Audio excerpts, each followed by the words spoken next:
Have you ever had a powerful spiritual awakening, only to feel completely unmotivated afterward? Like something inside you just shut off? You're not sad, but you're not inspired either. The drive is gone. The passion faded. You're not broken, you're transforming. And Carl Jung may be the one who finally explains why.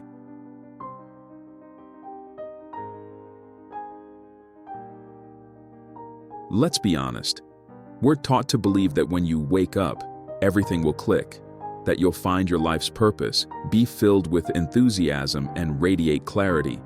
But the truth, especially for sensitive, introspective souls, isn't always so radiant. Sometimes, awakening doesn't light a fire, it snuffs one out.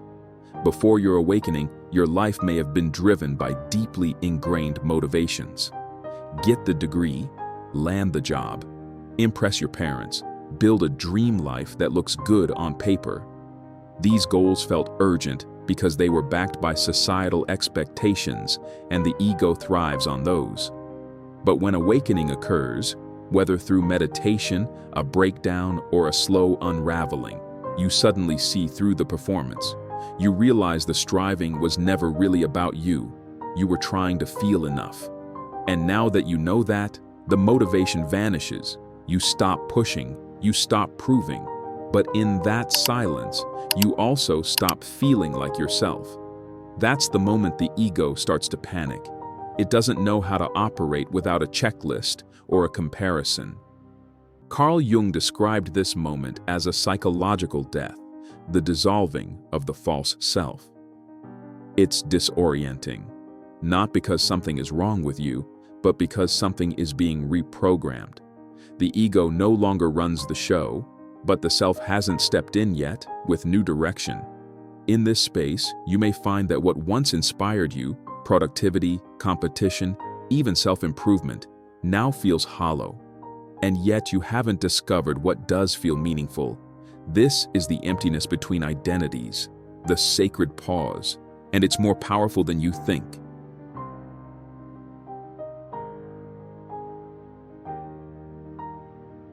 Imagine the caterpillar just before it becomes a butterfly. It doesn't simply sprout wings and take flight. What actually happens is far more mysterious and far more relevant to your spiritual journey than you might think. Inside the cocoon, the caterpillar literally dissolves into formless goo. It becomes unrecognizable, a complete breakdown of everything it once was. And only then, through silent, invisible restructuring, does it begin to take shape as something entirely new. This, right now, might be your cocoon phase, the space between who you were and who you are becoming. Carl Jung had a powerful word for this inner swing, enantiodromia. It describes the natural reversal that occurs in the psyche when you've lived too long on one extreme. If you've spent most of your life striving, always building, hustling, performing, then awakening often swings you into the opposite. Stillness, quiet, surrender, not as punishment, as balance. But here's the problem. Modern culture doesn't know what to do with this stillness. We've been conditioned to equate rest with laziness and uncertainty with failure. So when your motivation disappears, when your days are quiet and you feel disconnected from the drive that used to push you, it's easy to believe something's wrong. You might label it depression, burnout, or even spiritual failure. But in truth, this is a reset, a sacred recalibration. Your internal compass is no longer pointing toward performance, but toward truth. The external goals that once guided your actions have fallen away. And now, your soul is clearing space for something more real, more honest, more you. And yes, it's deeply uncomfortable. Because in this sacred pause, your inner world is no longer distracted. Everything you've pushed away, ignored, or suppressed begins to rise to the surface. This is what Carl Jung called shadow integration, not destroying the darkness inside you, but meeting it with compassion, listening to the parts of yourself that were once denied, abandoned, or judged. This isn't just emotional housekeeping, it's spiritual alchemy. It's also the reason your motivation seems to vanish.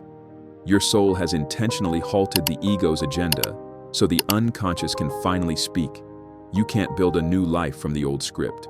So for now, life places you in a kind of stillness where that old script can burn. Many people try to skip this phase.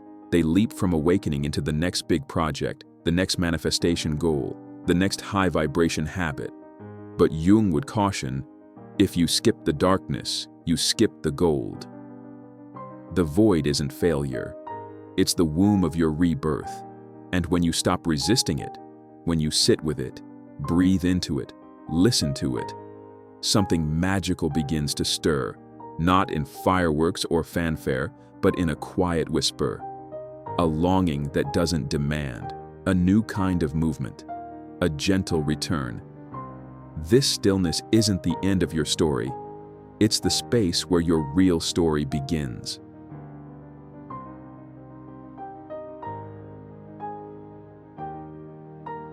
After the stillness, after the silence of your inner winter, something begins to stir.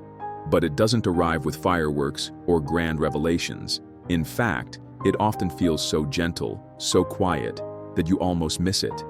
You may suddenly feel drawn to take a long walk without your phone, to sit under a tree with no agenda, to write, paint, sing, or just breathe, without any desire to post about it.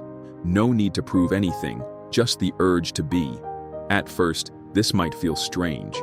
You've spent your life chasing productivity and performance, trained to believe that motivation must be loud and urgent. But this new kind of movement isn't about chasing anything. It's about responding to something already inside you. This is not motivation as you once knew it. It's not fueled by anxiety, deadlines, or the fear of missing out. It's not the push to keep up or be better. It's softer, more honest. It comes from alignment, a deep inner knowing that says, this is right for me, even if no one else sees it. Carl Jung taught that when the ego loosens its grip and the unconscious becomes integrated, the self begins to emerge. This self isn't another version of your personality. It's your essence, the unchanging part of you that has always been connected to something deeper, something eternal. And when the self leads, your life starts to take on a different rhythm. You begin to live symbolically. That means your dreams, your gut feelings, and even the coincidences you used to brush off now feel like meaningful guidance. You may start to notice that when you feel most alive, it's not during hustle or achievement, but in those moments of deep resonance, a conversation that sparks something inside you, a book that seems to answer your unspoken questions, or a feeling that a particular choice just clicks. This is when you begin asking new questions, not, what should I do? But, what's quietly calling me today? Not, how do I succeed? But, what feels true? Slowly, your priorities change. You no longer force yourself into roles, relationships, or routines that don't fit. You begin saying no without guilt, and you start saying yes to things that might seem small or strange to others, but feel deeply right to you, like solitude, stillness, or starting over. Your ambition doesn't disappear, it evolves. It becomes a devotion to truth, to presence, to creating not to impress, but to express. You're no longer driven by the need to be seen. You're grounded in the joy of simply being. And here's the beautiful irony. When you live from this place, you don't do less.